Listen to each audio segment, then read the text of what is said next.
You are the first Democrat to represent this seat, I think, in 40 years, and came up from the Bend City Council. Can you talk about your journey into politics uh, and working through and delivering results for your constituents? Yeah, my journey was, getting upset about a transportation issue. Like so many people, I think, you get frustrated with something happening in your community. Mine wasn't quite as exciting. It was transportation policy, but I did get involved with our local government when it came to doing some transportation planning.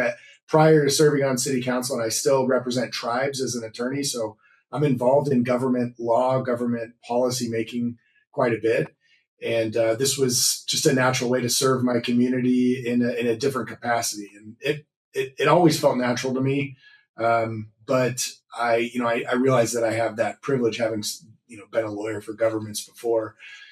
Council was great, and council trained me to be one type of public servant, which is somebody knocks on your door, and my wife's a physician, so they're either asking her to stitch their kid's foot up, or they're asking me why did the city put a ticket on my car for parking in the wrong direction.